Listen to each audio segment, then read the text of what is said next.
अस्सलाम वालेकुम दोस्तों, क्या हाल चाल है। 15 जून 2025 और इतवार का दिन है जी। दो खबरें बड़ी अहम आप सबके लिए। इन्फॉर्मेशन हम 0 to 100 जो है ना, या कह लें कि अल्लाह तूल शेयर कर देते हैं, लेकिन आप लोग गौर नहीं करते। वीज़ास के लिए अभी बहुत सारी तब्दीलियां आ रही हैं, स्पेशली सऊदी अरेबिया वीज़ा के लिए। आपको उम्रा का वीज़ा भी लेना है तो होटल बुकिंग चाहिए। कंफर्म जो रजिस्टर्ड होटल हैं सऊदी अरेबिया के, उनकी कंफर्म बुकिंग होगी तो आपकी जो है वो उम्रा वीज़ा निकलेगा। और इसी तरह बाकी विजिट वीज़ा, 1 साल वाला वीज़ा अलातूल नहीं निकल रहा, ठीक है ना। और एक और चीज़ भी कि 1 साल वाले वीज़े के लिए आपने अगर तो डन बेस, यानी अक्सर ये होता है कि वीज़ा निकलने पर पैसे लोग होल्ड कर लेते हैं। अगर आपको ट्रस्ट हो तो किसी को पैसे देंगे, या लो पैसे रखो, वीज़ा आएगा तो पैसे आपके, नहीं तो पैसे वापस। हम भी इसी तरह करते हैं, ठीक है। बाकी बहुत सारे एजेंट भी आजकल यही करेंगे जी, डन निकलेगा वीज़ा तो आपने पैसे देने हैं, ठीक है। तो आपने ये रिस्क लेना है। अदरवाइज़ क्या है कि पैसे दे के सेंड टू एम्बेसी वाला वीज़ा, और उसके बाद फिर चक्कर पे चक्कर, चक्कर पे चक्कर। अगर एजेंट ठीक नहीं है तो वो आपका सेंड टू एम्बेसी वाला भी नहीं निकाल पाएगा, या आप खुद नहीं जाते। अब बहुत सारे लोगों ने 11 जून का बोला था उम्रा जो है वो ओपन हो गया, तो इसका मतलब ये नहीं है कि आपने अंधाधुंध जो है वीज़ा ऑनलाइन अप्लाई करना शुरू कर दिया। ऑनलाइन तो अप्लाई हो जाना है, लेकिन वो इशू नहीं होता, वो सेंड टू एम्बेसी हो जाता है साल वाला, ठीक है।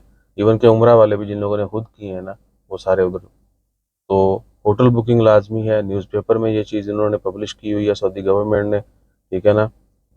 गल्फ न्यूज़ की ये खबर भी आप देख सकते हैं, ठीक है जी। इसमें मज़ीद तफसीलात जो हैं ये लें। और उम्रा वीज़ा जितने भी अदनान भाई ने कंफर्म कर दिया था कि आपने जो है ना जिसके साथ भी बात करनी है, क्योंकि वो हमारे वल्लम में वही सारा काम करते हैं उम्रे का, तो we are together.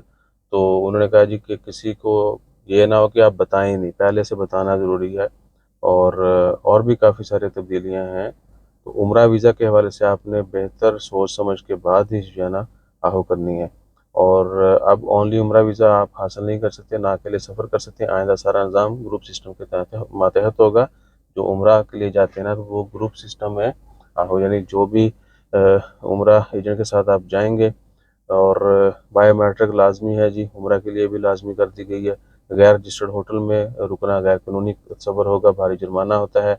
Sharing transport इसी सूरत में काबिल कबूल होगी अगर आपकी तादाद 10, 25 से 40 अफराद के दरमियान है, ठीक है जी। और बसूरत अगर आपको पहले से छोटी गाड़ी की रिजर्वेशन सिस्टम है, ज़ाहिर कर जिस गाड़ी की मुकम्मल तफसीलात दर्ज हों। अगर आपने खुद जाना है अपनी गाड़ी पे, तो वो सारा कुछ भी आपने दर्ज करना है, ऑनलाइन जो है डाटा अपडेट करना है। रिटर्न टिकट होनी चाहिए, रजिस्टर्ड होटल की बुकिंग, ट्रांसपोर्टेशन की तफसील, बायोमेट्रिक सबमिशन नंबर आपने VFS में बायोमेट्रिक देना है। ज़ियारत की तफसील, नकलो हरकत की, कि आपने कहाँ कहाँ जो है सऊदी अरबिया में जाना है उम्रा वीज़ा के ऊपर। तो ये उम्रा वीज़ा के हवाले से अहम अपडेट थी। और कुवैत वीज़ा के हवाले से भी है।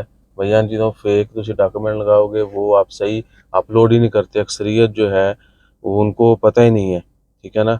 वो गलत डाटा जो है वो अपलोड करती है। पासपोर्ट के फ्रंट बैक आपने जो पहले 2 पेज हैं उनको अलग अलग अपलोड करना है, सामने लिखा हुआ है उसमें, ठीक है।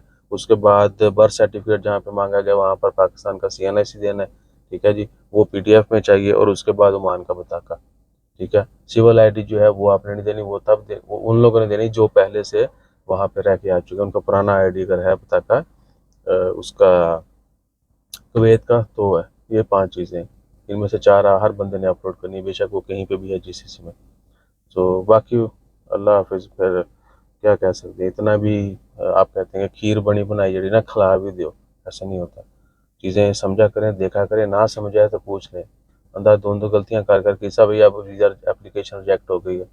बिजनेस पार्टनर है, मदीर है, मैनेजर है, डॉक्टर साहब, हमारे एक प्रोफेसर साहब भी हैं, अच्छे खासे पढ़े लिखे हैं, ठीक है। अमेरिका के वीज़े लग गए ने, लेकिन कुवैत का जड़ा ना रिजेक्ट हो गया। चेक करो, क्या कर सकते भाई। नहीं समझ दुनिया भाई। शानपति जो है वो खून में भरी हुई है। आप डॉक्टर साहब तो मेरे नाल लड़नगे, ज़रूर लड़नगे, ये तो मुझे पता है कि तू मैनू शान पता कहता है। ठीक है भाई, आप लड़िएगा, लेकिन चीज़ों को समझिए भी तो सही ना। सामने लिखा हुआ है passport front page, back page, इसका मतलब क्या है। चलिए आप बैक ही कर दें, बैक भी करेंगे तो आपको दोबारा रिटर्न मैसेज आएगा कि जी जो अगला स्पेसिफिक जो है ना पेज वो अपलोड करें। नहीं, फ्रंट बैक पे उन्होंने अपने हिसाब से आओ, और एक साहब ने तो किया ही नहीं।